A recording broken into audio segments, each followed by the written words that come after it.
వాక్య భాగంలోకి వచ్చి ఉన్నాం కనుక ఈ సమయాన్ని సిస్టర్ విజయలత గారికి అప్పగిస్తున్నాం. కళ్ళు మూసుకున్నట్లయితే ప్రార్థన చేసుకుందాం.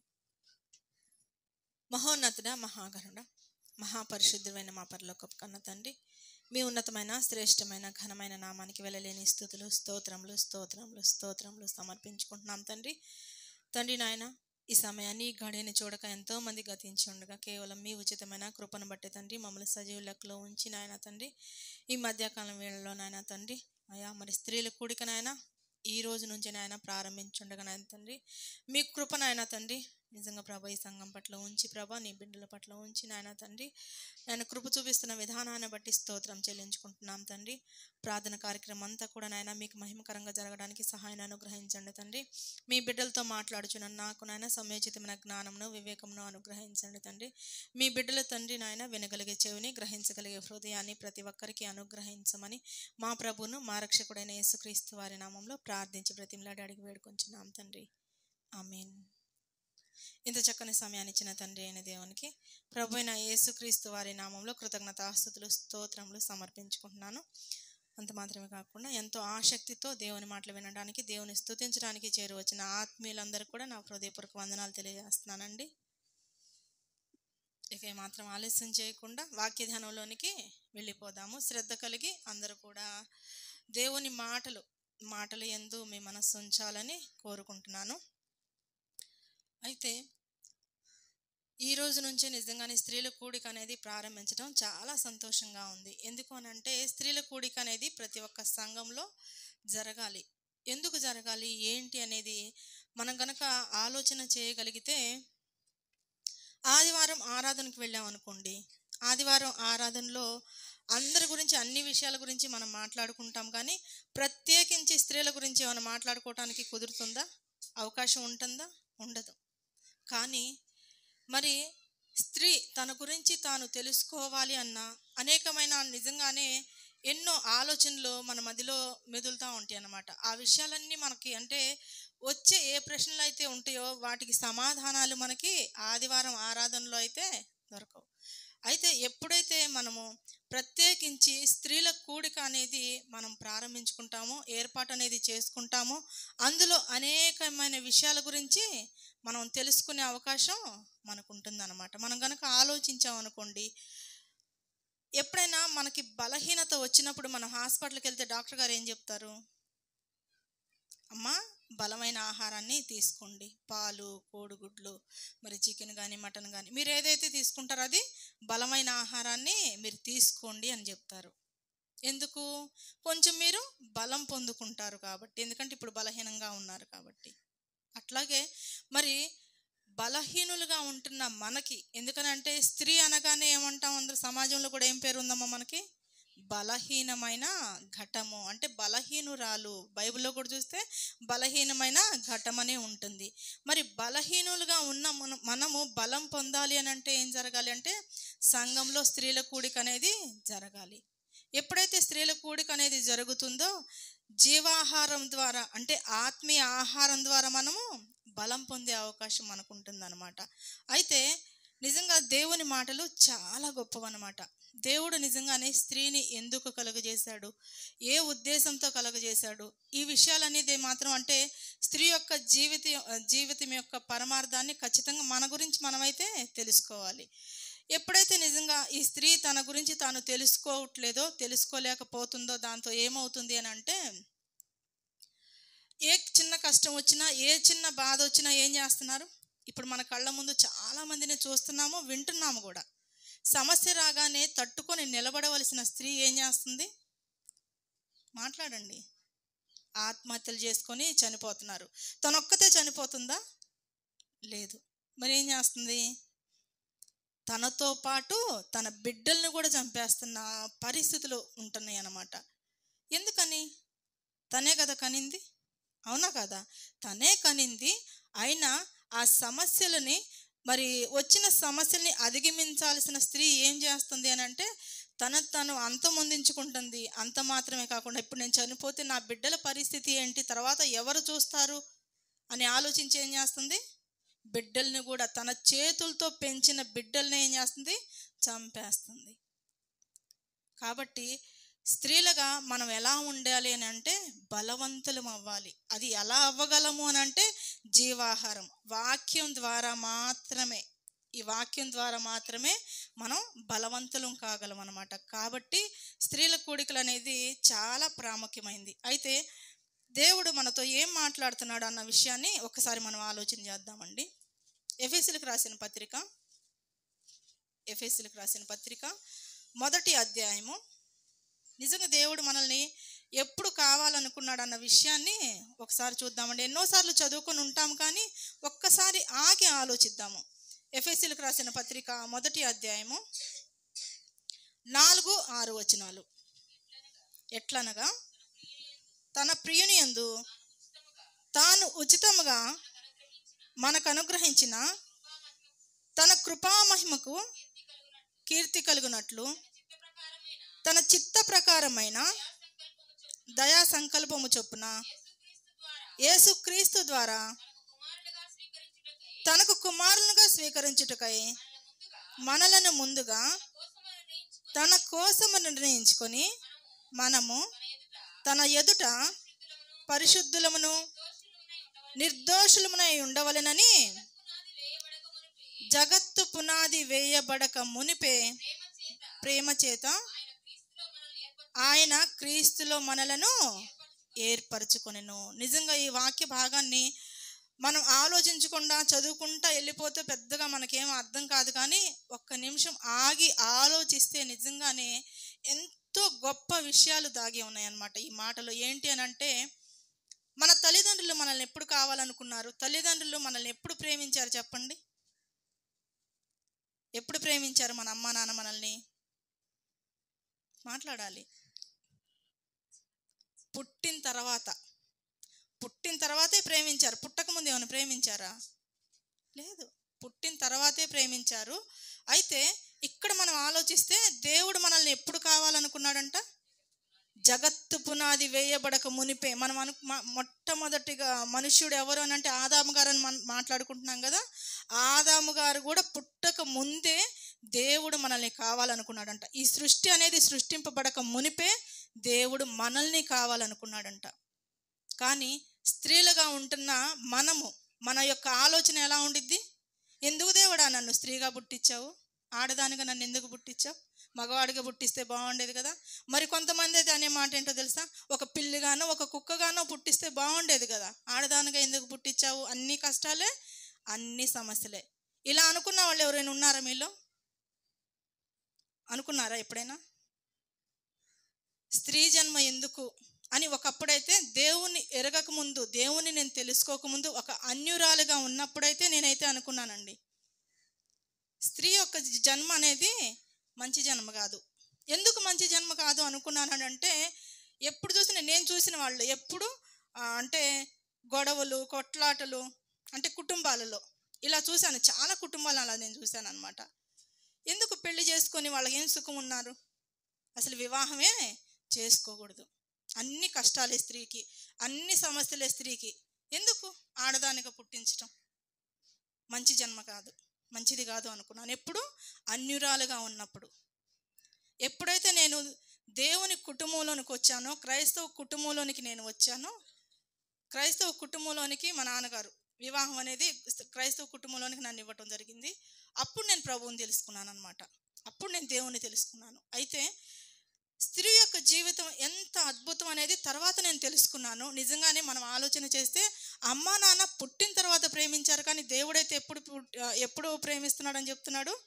జగత్తు పునాది వేయబడక మునిపే దేవుడు మనల్ని కావాలనుకున్నాడంట. ఏదో ఊరికే కావాలనుకోలా. ఆయనకంటూ ఒక సంకల్పం ఉందంట మన పట్ల. ఎవరి పట్ల? మన పట్ల. కానీ మనకి ఎప్పుడైనా ఆలోచన ఉందా? ఇంత ఆలోచిస్తామా? మనం ఏమీ ఆలోచించాం. ఒకే ఒక మాట అంటాం, ఎందుకు పుట్టించావు దేవుడా, ఎందుకు బాధలు, ఈ కష్టాలు అని అంటాం. అంటే ఒక మాటతో అనేస్తాం అంతే. చూస్తున్నావా అసలు? నన్ను పట్టించుకుంటున్నావా? ఇదే కదా మనం మాట్లాడేది. కానీ దేవుడు మనల్ని ఎంతలా ప్రేమిస్తున్నాడో మనతో మాట్లాడుతున్నాడండి. ఆ విషయాన్ని మనం చూద్దాము. యెషయా గ్రంథము 44వ అధ్యాయము 2వ వచనం నుండి చూద్దామండి. యెషయా గ్రంథము 44వ అధ్యాయము 2వ వచనం నుండి దేవుడు మనతో మాట్లాడుతున్నాడు. నిన్ను సృష్టించి గర్భంలో నిన్ను నిర్మించి నీకు సహాయం చేయవాడైన యెహోవా ఇలాగూ సెలవిచ్చుచున్నాడు. మనం ఆలోచన చేయగలిగినట్లయితే దేవుడు ఏం మాట్లాడుతున్నాడు అని అంటే, నిన్ను సృష్టించి గర్భంలో నిన్ను నిర్మించి నీకు సహాయము చేయవాడైన యెహోవా అంటే, నేను సృష్టించింది నేనే, నిన్ను గర్భంలో నిర్మించింది నేనే, నీకు సహాయం కూడా చేస్తుంది ఎవరో తెలుసా? నేనే. దేవుడు ఎలా సృష్టించాడు, ఎలా అవయవ నిర్మాణం చేశాడు, ఎలా దేవుడు మనకు సహాయం చేస్తున్నాడు అన్న విషయాన్ని మనం ఆలోచన చేద్దామండి. కొద్దిసేపే, ఎక్కువ టైం నేను తీసుకోను కాబట్టి వాక్యం మీద దృష్టి ఉంచాల్సిందిగా కోరుకుంటున్నాను. అందరు నా వైపే చూడండి దయచేసి, ఎందుకనంటే నా మాటలు వింటున్నారనేది నాకు కొంచెం అనిపిస్తుంది అనమాట. మీరే మాట్లాడుకుంటా ఉన్నారనుకోండి, నాకేం అర్థం కాదు. నిన్ను సృష్టించి అంటున్నాడు దేవుడు. అయితే తండ్రిలో నుంచి తల్లిలోనికి మనం వెళ్ళేటప్పుడు మనం ఎంత ఉంటామో తెలుసా? చిన్న సూది ఉంటుంది చూడండి, సూది మొన ఉంటుంది చూడండి, మొదలు ఉంటుంది, అంత ఆకారం ఉంటుంది మంది, అంత ఆకారం ఉంటుంది మంది తల్లి గర్భంలో వెళ్ళినప్పుడు. అయితే ఒక వచనాన్ని చూసుకుందాం. పౌలు గారు మాట్లాడుతున్నారు ఈ విషయాన్ని.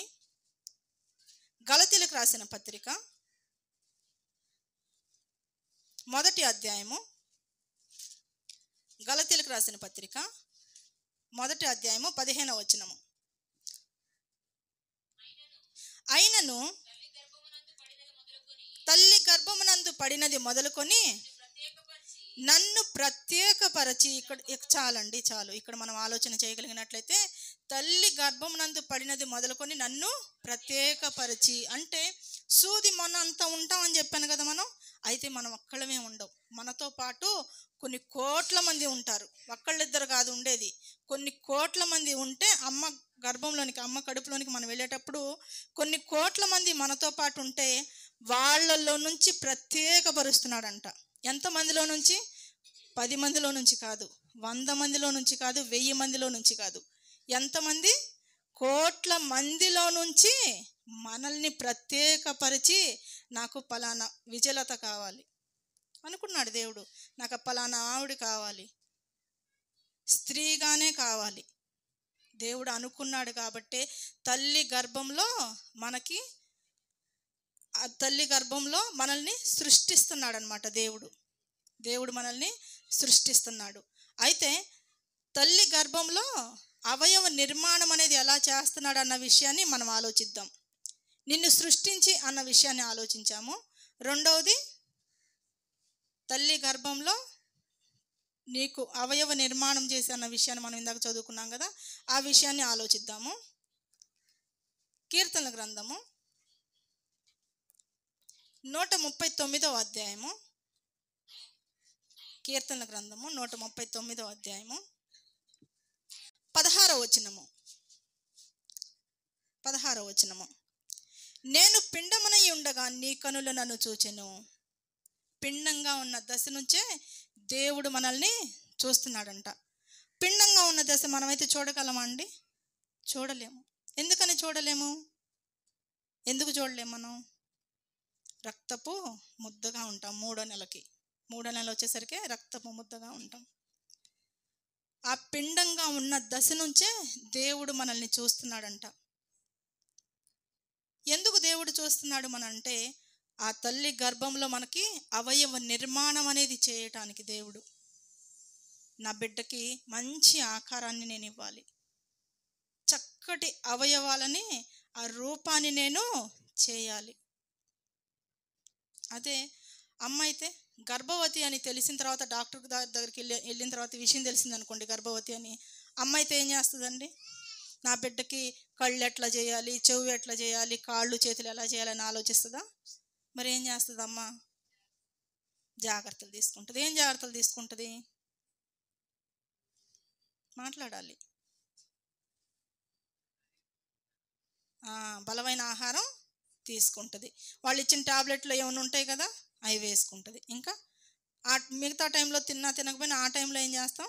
ఫ్రూట్స్ మాత్రం తీసుకుంటాం కదా. బలమైన ఆహారం కూడా ఆ టైంలో మనం తీసుకుంటాం.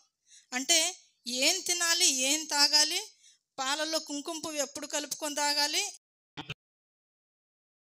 ఉండిద్ది ఆలోచన? ఉండదు అంతకు మించి. కానీ దేవుడు పిండంగా ఉన్న దశ నుంచే మనల్ని చూస్తున్నాడంట. ఇంకా మరొక మాటను మనం చూసుకోగలిగినట్లయితే యోబు గ్రంథము 10వ అధ్యాయము 8వ వచనము. యోబు గ్రంథము 10వ అధ్యాయము 8వ వచనము. నీ హస్తములు నాకు అవయవ నిర్మాణము చేసి నన్ను రూపించి ఉన్నను. దేవుడు అంటే తన హస్తాలతో అవయవ నిర్మాణం చేశాడు. మన నాన్న చేయలేదు, అమ్మ చేయలేదు, ఎవరు చేయలేదు. ఎవరు చేశారు మరి? దేవుడు తన హస్తాలతో చేశాడంట. అంటే మనం అంటే ఎంత ప్రేమ అండి దేవుడికి. ఏ రోజైనా ఆలోచించామా మనం? ఏ రోజు మనం ఆలోచించలేదు. తన హస్తాలతో చేశాడు. ఇంకా కింద వచనాల్లో కనుక చూడగలిగినట్లయితే 10వ వచనము. ఒకడు పాలు పోసినట్లు నీవు నన్ను పోసితివి కదా, జున్నుగడ్డ ఒకడు పేరబెట్లున్నట్లు నీవు నన్ను పేరబెట్టితివి కదా, చర్మముతోనూ మాంసముతోనూ నీవు నన్ను కప్పితివి, ఎముకలతోనూ నరుములతోనూ నన్ను సంధించితివి. మనం కనుక ఆలోచన చేయగలిగినట్లయితే ఇక్కడ ఏదైనా విలువైన వస్తువు ఉందనుకోండి, మనం ఎక్కడ పెడతాం చెప్పండి? విలువైన వస్తువు అంటే బంగారం బీరువాలో ఉంటుంది కదా, బీరువాలోనే పెడతాం. ఎక్కడ పడితే అక్కడ పడేస్తామో ఏంది? అదే బైబిల్ అయితే ఏం చేస్తాం? ఎక్కడ పడితే అక్కడ పడేస్తాం. కానీ మాత్రం దేవుని పాట పాడేటప్పుడు ఏం పాడతాం? వెండి బంగారాలను కన్నా అంతే కదా మిన్నైనది, అంటే విలువైనది అని చెప్తాం. ఎప్పుడు? దేవుని మందిరంలో పాటగా పాడటానికే ఉంటుంది. కానీ నిజంగా మన జీవితంలో అంత భద్రంగానే బైబిల్ని మనం ఉంచుకుంటున్నామా? లేదు. దేన్ని విలువైనదిగా చూస్తాము?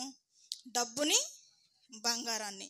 ఎక్కడ పడితే అక్కడ పెట్టాం. పొరపాటును కూడా పెట్టాం. ఎక్కడ పెడతాం? బీరువాలో డోర్ ఓపెన్ చేసిన తర్వాత ఒక లాకర్ ఉంటుంది. ఆ లాకర్ ఓపెన్ చేసిన తర్వాత ఇంక లోపల ఇంకొక లాకర్ ఉంటుంది, అవునా? దాని లోపల అది కూడా బాక్స్లో భద్రంగా పెడతాం, అవునా కదా? అట్లాగే దేవుడు కూడా అవయవాలని, విలువైన వాటన్నిటిని కూడా లోపల పెట్టేశాడు. ఏంటో తెలుసా? గుండె లోపల పెట్టేశాడు. గుండె, ఊపిరితిత్తులు కానీ, కిడ్నీ కానీ, లివర్ కానీ, వీటన్నిటిని ఏం చేశాడు? లోపల పెట్టేశాడు. అవి చాలా సున్నితమైనవి, చాలా విలువైనవి. గుండె లేకుండా ఉండగలమా? ఒకళ్ళు చేయలేదు అనుకుందాం, బ్రతకగలమా? లేదా? బ్రతుకుతాం. గుండె లేకుండా బ్రతకలేము. ఆ గుండె బయట ఉంటే మనం అసలు ఒకళ్ళనొకళ్ళు చూసుకోగలమా? దేవుడు అనుకున్నాడు, నా బిడ్డకి ఇవి అవయవాలన్నీ కావాలి, ఇవన్నీ అవసరమైనవి. అయితే నా బిడ్డ చూడటానికి ఎలా ఉండాలి? అందంగా కనిపించాలి అనుకున్నాడు. కాబట్టే దేవుడు కళ్ళు ఎక్కడ ఉండాలో అక్కడ పెట్టాడు. కళ్ళున్న చోట ముక్కు పెట్టలేదు, నోరున్న చోట చెవులు పెట్టలేదు. అంటే ఎలా పడితే అలా చేయలేదు. చూడగానే నా బిడ్డ ఎలా ఉండాలి? అందంగా కనిపించాలి అనుకున్నాడు దేవుడు. అయితే ఏ రోజైనా మనల్ని మనం అద్దం ముందుకెళ్ళి మనల్ని మనం చూసుకున్నప్పుడు నిజంగా నా మొహం ఎలా ఉంది, జిడ్డుగా ఉందా, బాగుందా లేదా, నా తల ఎలా ఉందని చూసుకోవడానికి వెళ్తాం. చక్కగా నీట్గా రెడీ అయిన తర్వాత బాగున్నాను అనుకుంటాం, వెళ్ళిపోతాం. అంటే జస్ట్ అనుకుంటాం అంతే. కానీ ఒక భక్తుడు ఏం మాట్లాడుతున్నాడు ఒకసారి చూద్దామండి. కీర్తనల గ్రంథం 139వ అధ్యాయము. ఆ భక్తుల్లాగా మనం ఆలోచించలేదు కాబట్టి మనం ఇలా ఉన్నాము. కానీ భక్తులు ఆలోచిస్తున్నారు కాబట్టి వాళ్ళు గొప్పవాళ్ళుగా ఉన్నారు. 139వ కీర్తన 13వ వచనం నుండి చూద్దామండి. 13వ వచనం. నా అంతరింద్రియములను నీవే కలుగజేసితివి, నా తల్లి గర్భమందు నన్ను నిర్మించిన వాడవు నీవే, నీవు నన్ను కలుగజేసిన విధము చూడగా భయమును ఆశ్చర్యమును నాకు పుట్టుచున్నవి. ఏ రోజైనా అద్దం ముందుకి వెళ్ళి మనల్ని మనం చూసుకొని మురుసుకున్నామే కానీ ఏ రోజైనా మనకు అనిపించిందా? ఆశ్చర్యం అనేది అనిపించిందా మనల్ని మనం చూసుకున్నప్పుడు? ఎప్పుడూ అనిపించలేదు. రెడీ అయ్యామా, వెళ్ళిపోయామా, అదొక్కటి ఉండిద్ది తప్ప ఇంకేమీ ఉండదు. కానీ భక్తుడికి అనిపించింది, అయ్యా నిజంగా ఎంత గొప్పగా చేసావయ్యా, నన్ను ఎంత అందంగా చేశావు, ఆశ్చర్యం అనిపిస్తుంది. నువ్వు చేసిన నిర్మాణాన్ని బట్టి నాకు భయం కూడా వేస్తుంది. మనిషి అవయవ నిర్మాణాన్ని దేవుడు తప్ప ఎవ్వరు కూడా చేయలేరు. చేయి కట్ అయిపోతే ఏదో చక్కదో ఏదో పెట్టుకోగలరేమో కానీ, కాలు కట్ అయిపోతే ఏదైనా పెట్టుకోగలరేమో కానీ మళ్ళీ చేయటానికి ఉందా? లేదు. దేవుడు అద్భుత కార్యములు చేసే దేవుడు. ఎంతో అందంగా అవయవ నిర్మాణం అనేది చేశాడు. భక్తుడు మాట్లాడుతున్న మాట కింద వచనాల్లో చూడగలిగినట్లయితే, అందును బట్టి నేను నీకు కృతజ్ఞతాస్తుతులు చెల్లించుచున్నాను. దేవా, నాకు ఇదిగో నా జీవితంలో ఈమెయిల్ చేసావు కాబట్టి కృతజ్ఞతలు దేవా. వివాహం చేసావు బిడ్డకి, లేదా పిల్లలు పుట్టారని, అంటే వీటిని బట్టి కృతజ్ఞతాస్తుతులు చెల్లిస్తున్నాము. కానీ మనల్ని బట్టి ఏ రోజన్నా దేవునికి కృతజ్ఞతాస్తుతులు చెల్లించామా? ఏ రోజు లేదు. కానీ ఇక్కడి నుంచి మనం అలవాటు చేసుకుందాం. దేవా, నిజంగా నీవు నన్ను ఎంత అద్భుతంగా చేసావు దేవా, ఎంత అద్భుతంగా చేసావు. ఈ విషయాన్ని బట్టి నీకు నేను కృతజ్ఞతాస్తుతులు చెల్లిస్తున్నాను. ఇప్పటి వరకు తెలియదు, ఇప్పటి నుంచి ఏం చేద్దాం? తెలుసుకున్న తర్వాత కృతజ్ఞతాస్తుతులు చెల్లించేవారుగా మనం ఉండాలి. ఇప్పుడు 2 విషయాలు చూద్దాం ఒకసారి మళ్ళా. యెషయా గ్రంథము 44వ అధ్యాయము, యెషయా గ్రంథము 44వ అధ్యాయము 2వ వచనము. నిన్ను సృష్టించి గర్భంలో నిన్ను నిర్మించి నీకు సహాయం చేయవడని యెహోవా. ఈ 2 విషయాలు ఆలోచించాము. ఏంటది? నిన్ను సృష్టించి గర్భంలో నిన్ను నిర్మించి, ఈ 2 విషయాలను ఆలోచించాము. 3వ విషయం ఏంటి? నీకు సహాయము చేయవాడైనా యెహోవా. దేవుడు మనకి సహాయం ఎలా చేస్తున్నాడు అన్న విషయాన్ని మనం ఆలోచిద్దాము. అయితే తల్లి గర్భంలో పిండంగా ఉన్న దశ నుంచి మనం ఆలోచిస్తే ఎంతోమందికి గర్భాలు పోతూ ఉంటాయి. అవునా లేదా? వింటూ ఉంటాము. మన ఇళ్లలో కూడా జరిగిన సందర్భాలు ఉంటాయి, లేదా చుట్టుపక్కల ఎవరికైనా జరిగినవి కూడా మనం వింటూ ఉంటాం. పిండంగా ఉన్న దశ అంటే 3వ నెలలోనే, 3వ నెలలో 4వ నెలలోనే గర్భాలు పోతా ఉంటే మనం చూస్తాము. కానీ అలా గర్భంగా అంటే పిండంగా ఉన్న దశలో మనం పడిపోకుండా దేవుడు ఏం చేశాడు? సహాయం చేశాడు దేవుడు మనకి. ఇంకా ఆలోచిస్తే కొంతమంది 5వ నెలలోనే అవయవ నిర్మాణాన్ని ఏర్పడితే 5వ నెలలోనే గర్భాలు పోవటం కూడా చూస్తాము. మరి కొంతమంది అయితే నిండుంటాయి. ఇక ప్రసవం జరిగిద్ది అనగానే, అంటే ప్రసవించడానికి ముందే కడుపులో బిడ్డలు చనిపోతున్న దాన్ని బట్టి మనం చూస్తున్నాం. దేవుడు మనం అలా చనిపోకుండా సహాయం చేశాడు. మరి కొంతమంది ఆలోచిస్తే పుట్టిన తర్వాత చనిపోతూ ఉంటారు కదా. పుట్టిన తర్వాత అంటే తల్లి గర్భంలో మనం పడినది మొదలుకొని ఈ రోజు వరకు కూడా దేవుడు ఏం చేశాడు? కాచి కాపాడి సంరక్షించాడు. అవునా కాదా? ఈ అన్ని విషయాలు కూడా దేవుడు మనకి సహాయం చేస్తున్నాడు. అద్భుతం ఏంటో తెలుసా? నిజంగానే అమ్మ కడుపులో ఉన్నప్పుడు ఉమ్మ నీరు ఉంటుంది, ఆ నీటిలో బిడ్డ ఉంటాడు. బయటకు వచ్చిన తర్వాత నీటిలో పడితే బిడ్డ చనిపోతాడా బతుకుతాడా? కానీ నిజంగానే అమ్మ కడుపులో నీటిలో ఉన్నా కూడా నిజంగానే దేవుడు ఎంతగా కాపాడాడు. మనం ఆలోచిస్తే అసలు మనం బయటకు వచ్చిన తర్వాత మనకు ఊపిరి ఆడకపోతే ఎలా ఉండిద్ది? చనిపోతాము. కానీ అమ్మ కడుపులో నిజంగానే బిడ్డకి మరి నిజంగా ఆ గాలి ఆక్సిజన్ అనేది ఎలా అందుతుంది? ఆహారం ఎలా వెళుతుంది? ఆలోచించామా ఎప్పుడైనా? ఒక్క మాట అంటాం, ఎందుకయ్యా నన్ను పుట్టించావు? ఒక్క మాట అంటానికి మాత్రం ముందుంటాం. కానీ అంటే దేవుడు ఎంతలా మనల్ని కాపాడాడు, ఎంతలా సంరక్షించాడు అనేది ఏ రోజైనా ఆలోచించామా? ఏ రోజు ఆలోచించలేదు. కానీ దేవుడు స్త్రీగా మనల్ని కావాలనుకున్నాడు కాబట్టే మనం ఈ భూమి మీదకి అనేది రావటం జరిగింది. అంటే ఆయన ప్రణాళికలో స్త్రీగా మనం ఉన్నామన్నమాట. దేవుడు అంతలా సహాయం చేస్తున్నాడు. ఒక విషయాన్ని మనం ఆలోచిద్దామండి. నా జీవితంలో జరిగిన ఒక విషయాన్ని నేను మీతో పంచుకోవడానికి ఆశపడుతున్నాను. ఏంటి అని అంటే, మా అమ్మగారు గర్భవతిగా ఉన్నప్పుడు 7వ నెల అనమాట. 7వ నెల అప్పుడు ఇక్కడ పుట్టింటికి తీసుకొచ్చారు. అమ్మ వాళ్ళు ఉండేది మహారాష్ట్ర అనమాట. అయితే సిరిపురంలో ఉంటారు. సిరిపురం తీసుకొచ్చిన తర్వాత సిరిపురం 7వ నెలలోనే కదా, చుట్టాలందరూ అక్కడే ఆ ఊర్లో అనమాట. అమ్మమ్మ కానీ బాబాయ్ వాళ్ళు కానీ మేనత్తలు మేనమామలు అందరూ ఉంటారు కదా, బంధువులందరూ ఆ ఊర్లోనే ఉన్నారనమాట. అయితే మా అమ్మమ్మ గారు ఏం చేశారంటే, మా అమ్మగారు వాళ్ళ అమ్మ పెళ్ళి ఒకటి ఉంటే బంధువులది, దగ్గర బంధువులది పెళ్ళి ఉంటే మా అమ్మమ్మ గారు ఏం చేశారంటే ఇంక ఇంట్లోనే, ఎందుకంటే నాయనమ్మ అమ్మమ్మ అందరూ చుట్టాలు పక్కనే ఉన్నారనమాట. ఈ నైట్కి వచ్చేస్తానులే అన్నట్టుగా ఊరు వెళ్ళిపోయారు. కానీ రావడానికి కుదరల. ఆవిడకి బస్సు అందకపోవటం ఏదో జరిగింది, ఆ నైట్ రాలేదన్నమాట. అయితే ఇక మా అమ్మగారు ఉన్నారు ఇంకా నాయనమ్మ కానీ వాళ్ళు ఉన్నారు కదా, పక్కనైతే ఉన్నారు బంధువులు. అయితే మా అమ్మగారు ఏం చేశారంటే వాష్రూమ్ కానీ బయటకు వచ్చారు. ఇప్పుడు కాలంలో అయితే బాత్రూంలో అలా ఉండే, కానీ అప్పటి కాలంలో ఏం లేవు. వాష్రూమ్ కానీ బయటకు వచ్చారు. రావటం వరకే తెలుసు మా అమ్మగారికి, ఇంకా మిగతాదని ఏం తెలియదు అనమాట. వెనక్కి పడిపోయింది అమ్మ, వెనక్కి పడిపోయింది. రాయి ఏదో ఉంది, ఆ రాయి తలకు తగిలి పడిపోయింది, ఇక స్పృహ లేదనమాట. అయితే వాళ్ళ బాబాయ్ గారు వచ్చారు బయటకు, అది ఎప్పటికో వచ్చారో తెలియదు, ఎప్పటికో వచ్చారు. ఏంటి అమ్మాయి పడిపోయినట్టుంది, అంత రక్తం ఉంది అని గబగబా వాళ్ళ ఆవిడని పిలుచుకొని చుట్టుపక్కల వాళ్ళందరినీ పిలుచుకొని వచ్చారు. పిలుచుకొని వస్తే ఇప్పుడైతే అన్ని వాహనాలు అవన్నీ మనకి దగ్గరలో అన్ని సందర్భాలు అన్నీ అంటే అన్నీ ఉన్నాయి, కానీ ఆటో అనేది వాహన సౌకర్యం ఉంది. అప్పుడు కాలంలో ఏమి లేవన్నమాట. రైల్వే స్టేషన్ అనేది చాలా దూరం ఉంటుంది, మా ఇంటి దగ్గర నుంచి రైల్వే స్టేషన్కి చాలా దూరం ఉంటుంది. అది కూడా ఆ ట్రైన్ కూడా 5 గంటలకు ఉంటుంది. ఇది జరిగిన సందర్భం ఏంటంటే నైట్ పూట జరిగింది. ఇక్కడ నుంచి అమ్మని అంటే మంచం ఏదో కర్రల్లాగా కట్టుకొని జోల్లాగా వేసి ఆ జోల్లో వేసుకొని మోసుకొని వెళ్ళారు. అక్కడ చాలా దూరం అనమాట. అంత దూరమైనా సరే మోసుకొని గబగబా వెళ్ళిపోయారు. ఇక ట్రైన్ కోసం ఎదురు చూస్తున్నారు. అది 5 గంటలకు వస్తుంది, పాలబండి అంటారు. 5 గంటలకు వస్తుంది, దానికోసం ఎదురు చూస్తున్నారు. ఇంకా అక్కడి నుంచి గుంటూరు గవర్నమెంట్ హాస్పిటల్కి తీసుకొని వచ్చారు. తీసుకొని వచ్చిన తర్వాత డాక్టర్ గారు చూసి ఏం చెప్పారంటే, అమ్మ తల్లి బిడ్డ బ్రతకరు, ఇద్దరు బ్రతకరు అంటే వాళ్ళ అమ్మమ్మ ఉంది, మా అమ్మ వాళ్ళ అమ్మమ్మ ఉందన్నమాట దగ్గర. అమ్మ బిడ్డ సంగతి ఏమో కానీ అమ్మను బతికించండి, మా అమ్మాయిని బతికించండి అమ్మ, ఎందుకంటే ఈ బిడ్డ పోతే ఇంకొక బిడ్డ పుట్టే అవకాశం ఉంటుంది. ఆమె ఏమైనా తప్పు మాట్లాడిందా?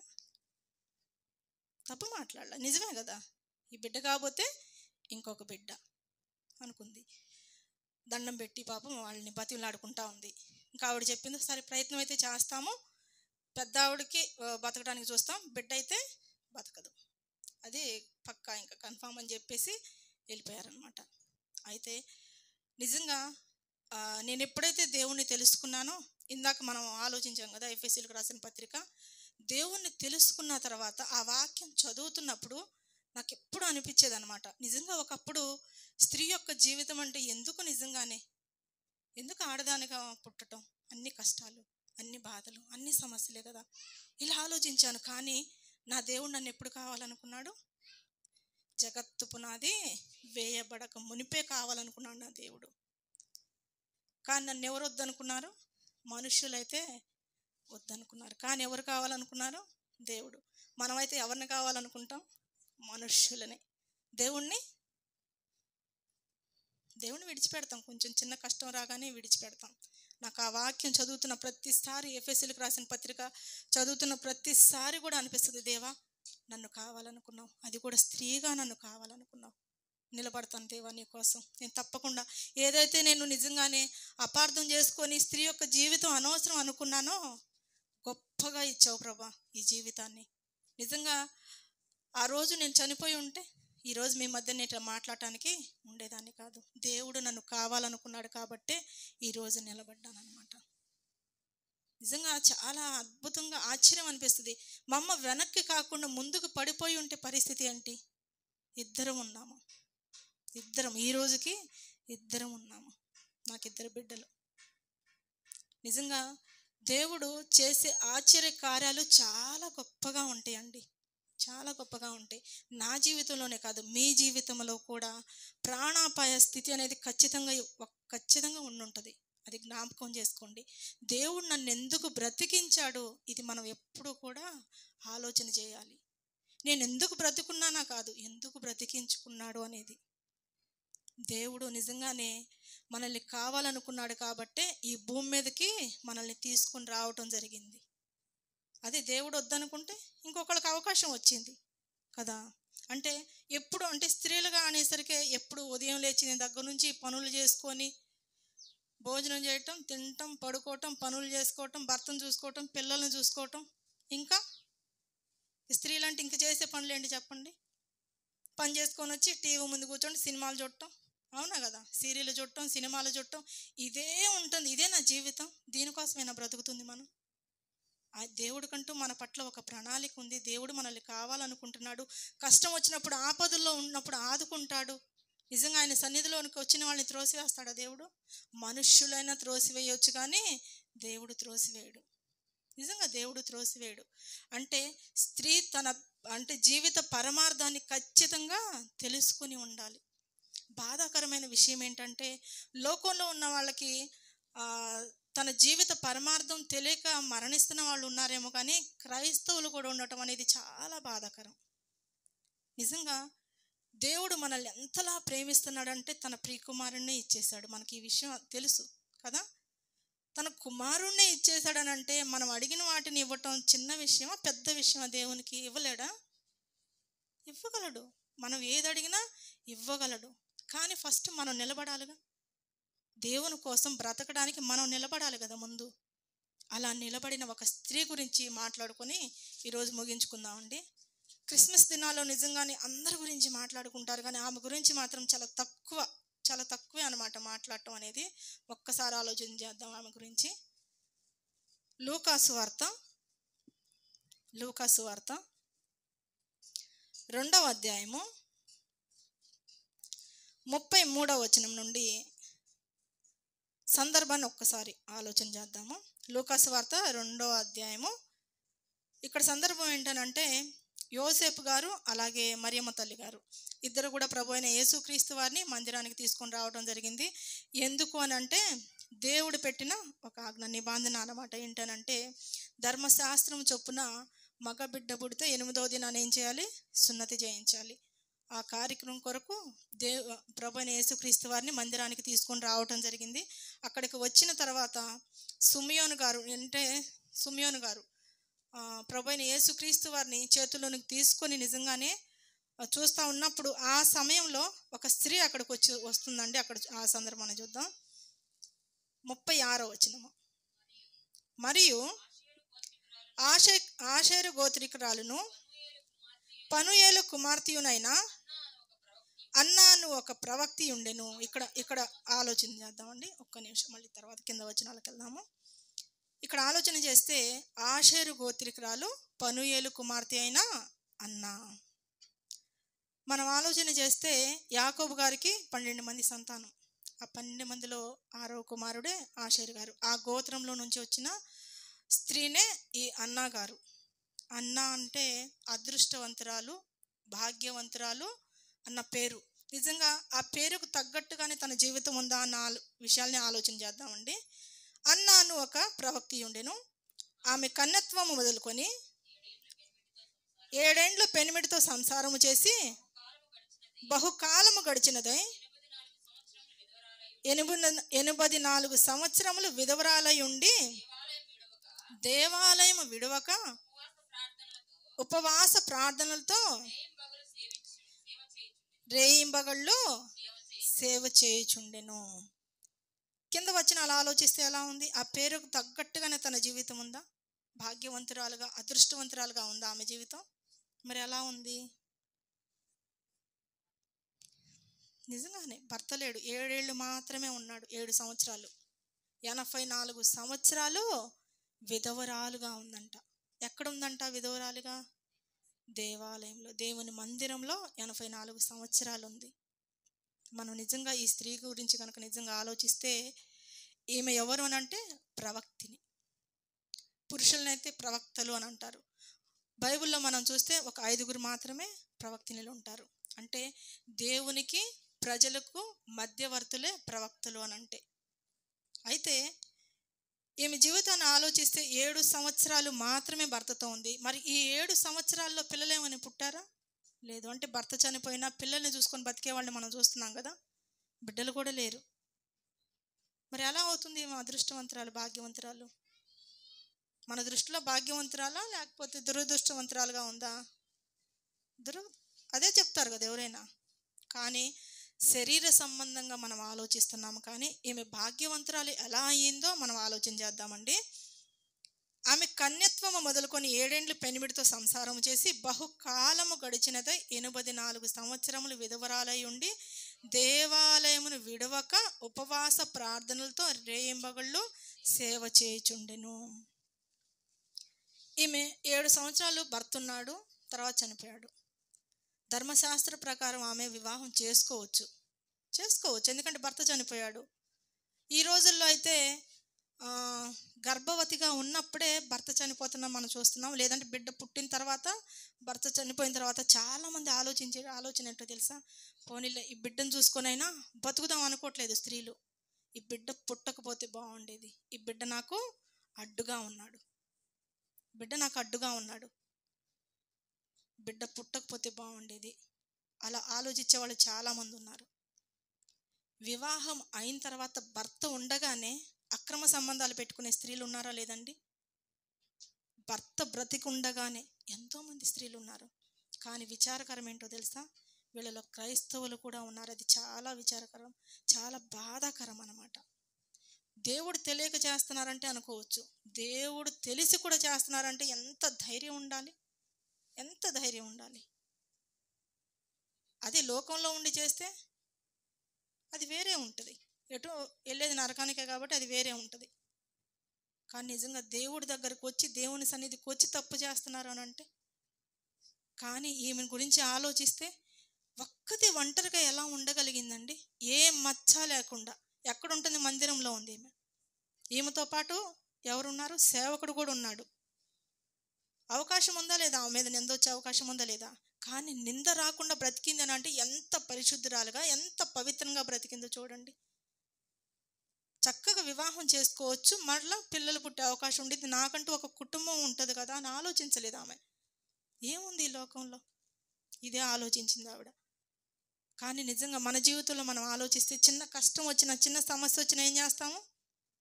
ప్రార్థనకి దూరం అయిపోతాం, దేవుని మందిరానికి మానేస్తాం. ఒకటి వ్యక్తిగత ప్రార్థన ఉండదు, కుటుంబ ప్రార్థన. వ్యక్తిగత ప్రార్థన లేనప్పుడు కుటుంబ ప్రార్థన ఏముంటుంది? ఇంకా ఎప్పుడు ప్రార్థన మానేద్దామా అన్న ఆలోచనతో ఉండేది ఎవరు అంటే మనమే.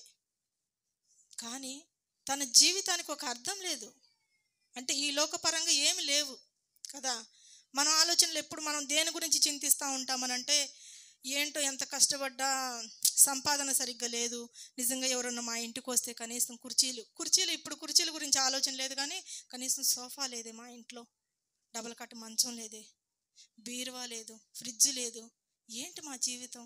ఎదుగుదల లేదు మా ఇంట్లో, అసలుకి సంపాదిస్తున్నాం కానీ ఏమీ లేదు మాకు. ఈ విషయాల గురించే కదా మనం చింతించేది. కానీ ఏ రోజైనా సరే నేను రక్షింపబడ్డాను, నా కుటుంబం రక్షింపబడాలి అని ఏ రోజైనా ఆలోచించామా? ఆలోచించలేదు. ఆమె భాగ్యవంతురాలు ఎలా అయిందో ఒకసారి చూద్దాం ఉండండి. ఇది లూకాసు వార్త 2వ అధ్యాయము 38వ వచనము. ఆమె కూడా ఆ ఘడియలో 37వ వచనం నుండి చూద్దాము. 84 సంవత్సరములు విధవరాలై ఉండి దేవాలయమును విడువక ఉపవాస ప్రార్థనలతో రేయింబగళ్ళు సేవ చేయుచుండెను. ఉపవాస ప్రార్థన. మనం ఉపవాస ప్రార్థన ఎందుకు చేస్తాం చెప్పండి? మనం ఎందుకు చేస్తాం? మనకు ఏదైనా సమస్యలు ఉన్నాయని అనుకోండి, ఆ సమస్యలను దేవుడు తీరుస్తాడు అని దేవుని పాదాల చెంతకు వస్తాం. అంటే మన కోసం మనం ఆలోచిస్తాం. అసలు ఆవిడకి ఉపవాస ప్రార్థన చేసే అవకాశం అంటే అవసరం ఏమైనా ఉందా? లేదు. ఎవరి కోసం చేయాలి ఆవిడ చేస్తే? కానీ నిజంగా అనేక మంది కొరకు ఉపవాసం ఉండి రక్షకుడు ఈ లోకానికి రాబోతున్నాడు, విమోచకుడు ఈ లోకానికి రాబోతున్నాడు, మా కళ్ళతో మేము చూడాలి, ఒక నిరీక్షణ కలిగి జీవిస్తూ ఉంది.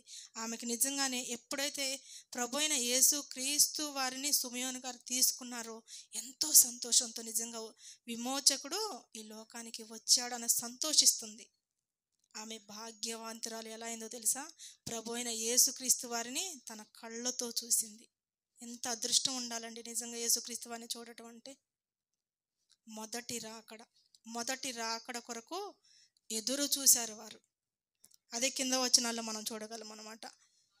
ఆమె కూడా ఆ గడియలోనే లోపలికి వచ్చి దేవుణ్ణి కొనియాడి యెరూషలేములో విమోచన కొరకు కనిపెట్టుచున్న వారందరితో ఆయనను గురించి మాట్లాడుచుండెను. అంటే రక్షకుడు పుట్టాడు, ఇంతకాలం ఎదురు చూసాము, రక్షకుడు పుట్టాడు అని అందరికీ చెప్తుందంట. బయటికి వెళ్ళి లోపల ఉంది ఎవరో తెలుసా? దేవాలయంలోకి వచ్చింది ఎవరో తెలుసా? రక్షకుడు. ఆ రక్షకుడు కొరకే ఎదురు చూస్తూ ఉన్నాము. ఎంత భాగ్యవంతురాలండి నిజంగా. ఈ లోకంలో అయితే ధనాన్ని బట్టో నిజంగానే వాళ్ళకున్న జాబును బట్టో, గవర్నమెంట్ ఉద్యోగాన్ని బట్టో, ఆస్తులను బట్టో, కారులను బట్టో, బంగారాన్ని బట్టో, అంటే ఈ లోక సంబంధమైన వాటిని బట్టి ఏమంటాము, అబ్బా ఎంత అదృష్టవంతురాలమ్మ ఈవిడ. మన జీవితంలో ప్రభువు లేకపోతే ఏం అదృష్టం అండి, ఏమున్నా ఎంత సంపాదించినా విడిచిపెట్టి వెళ్ళిపోవలసిన వారమే. తీసుకొని వెళ్తామేమన్నా, ₹1 తీసుకెళ్తామా? మిగతా వదిలేసేయండి, ₹1 తీసుకెళ్తామా? కానీ తీసుకొని వెళ్ళని వాటి కోసమే మన ప్రయాస అంతా కూడా. తీసుకొని వెళ్ళేది ఏంటి, మనము చేసే క్రియలు. కానీ ఆ క్రియలు ఎలా ఉంటాయి, చెడ్డ క్రియలుగా ఉంటున్నాయి. కానీ దేవుడైతే మనల్ని పుట్టించుకుంది ఎందుకో తెలుసా, మంచి క్రియలు, సత్క్రియలు చేసేవారిగా మనం ఉండాలనే దేవుడు మనల్ని పుట్టించుకున్నాడు. చివరిగా ఆ మాట చూసుకొని ముగించుకుందామండి. తిమోతికి రాసిన మొదటి పత్రిక అపోస్తలుడైన పౌలు గారు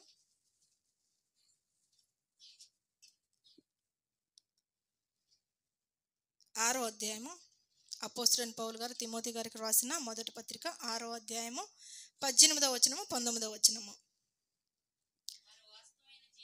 వారు వాస్తవమైన జీవమును సంపాదించుకొను నిమిత్తము రాబో కాలమునకు మంచి పునాది తమ కొరకు వేసుకొనుచు మేలు చేయువారును, సత్క్రియలు అను ధనము గలవారును, ఔదార్యము గలవారును, తమ ధనములో ఇతరులకు పాలిచ్చువారునై ఉండవలెనని వారికి ఆజ్ఞాపించము. నిజంగా మనం ఆలోచన చేయగలిగినట్లయితే ఇక్కడ వారు వాస్తవమైన జీవము సంపాదించుకొను అంటే, నిజమైన జీవితం ఎప్పుడు మొదలవుతుందంటే మనం మరణించిన తర్వాతే అసలైన జీవితం అనేది ప్రారంభమవుతుంది. క్రైస్తవులుగా దీనిని కూడా మనం నమ్మట్లేదు. ప్రార్థనకి వెళ్తున్నాము, వస్తున్నాము, అంతవరకే ఉంటుంది. కానీ నిజంగానే నాకు మరొక జీవితం ఉంది, అది యేసుక్రీస్తు వారి ద్వారానే నాకు కలుగుతుంది అని ఎంతవరకు మనం నమ్ముతున్నాము? నమ్మినట్లయితే మనం ఏం చేస్తామో తెలుసా, అంటే ఈ లోకంలో ఉన్న వాటిని సంపాదించడం కొరకు ఎంతకైతే కష్టపడుతున్నామో దానికి మించి, అంటే మన కుటుంబంలో ఎవరైనా రక్షింపబడలేదనుకోండి, వారి కొరకు మనం ఏం చేయాలంటే ప్రయాసపడాలి, వాళ్ళ కోసం చింతించాలి మనం. ఎందుకంటే ఈ లోకం శాశ్వతం అనేది కాదు, పరలోకం అనేది ఉంది, నిత్య జీవితం అనేది ఉంది.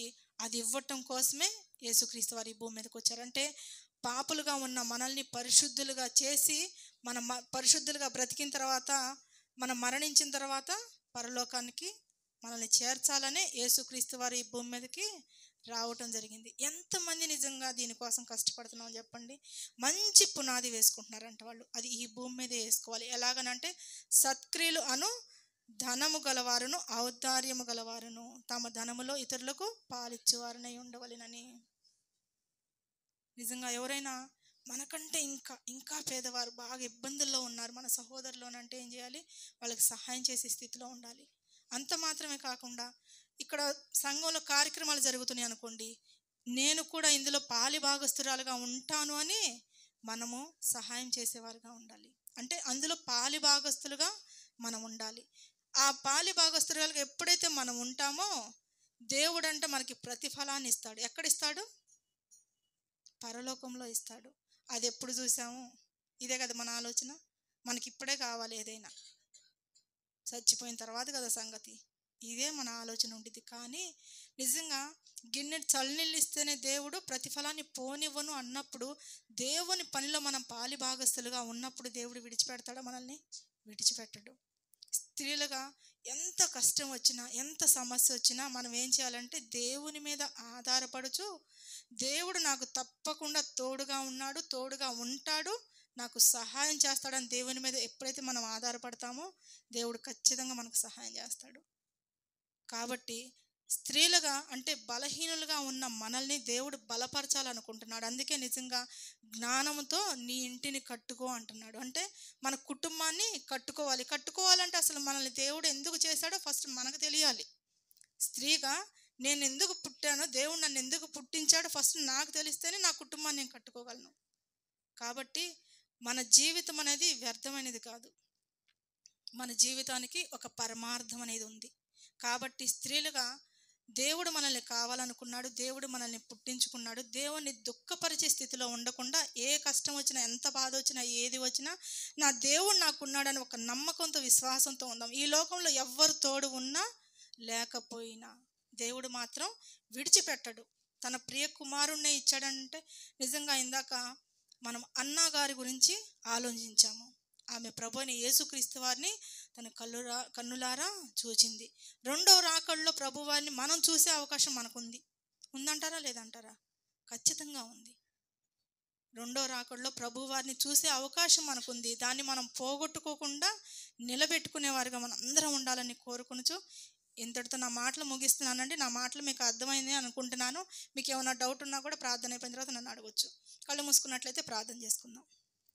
సర్వోన్నతుడ, సర్వాధికారి, సర్వ సృష్టికి కారణభూతుడైన మా ప్రియ పరలోకపు కన్న తండ్రి, మీ ఉన్నతమైన, శ్రేష్టమైన, ఘనమైన నామానికి వెళ్ళలేని స్తుతులు, స్తోత్రములు, స్తోత్రములు, స్తోత్రములు సమర్పించుకుంటున్నాం తండ్రి. నిజమే ప్రభువనైనా, స్త్రీగా మా జీవితం మేము అర్థం అనుకున్నాం, కానీ చాలా గొప్ప జీవితం అని తండ్రి నాయన వాక్యం ద్వారా నాయన మాకు తెలియజేసిన విధానాన్ని బట్టి స్తోత్రం చెల్లించుకుంటున్నాం తండ్రి.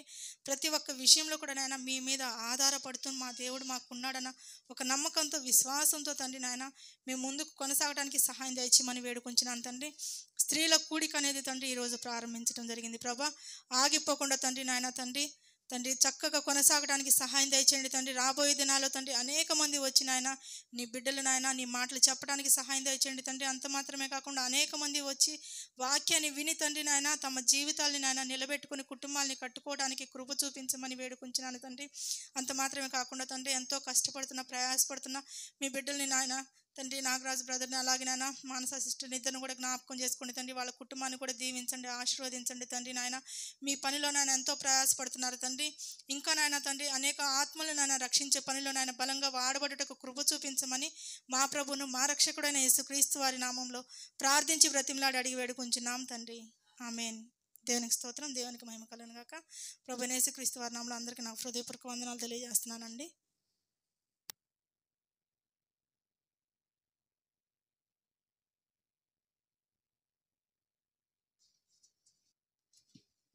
మంచిదండి. దేవుడు మనల్ని ఎందుకు సృష్టించాడు, స్త్రీ యొక్క పాత్ర కుటుంబంలో ఎంత ఉందని వివరించిన విజయలత గారికి సంఘం తరపున హృదయపూర్వక వందనాలు చెల్లించుకుంటున్నాం. మనం ఈ సమయంలో మన ప్రాంత విషయాల గురించి, అనారోగ్యంగా ఉన్న వారి గురించి మన మధ్యలో ఉన్న అరుణక్క గారు ప్రార్థన చేస్తారు.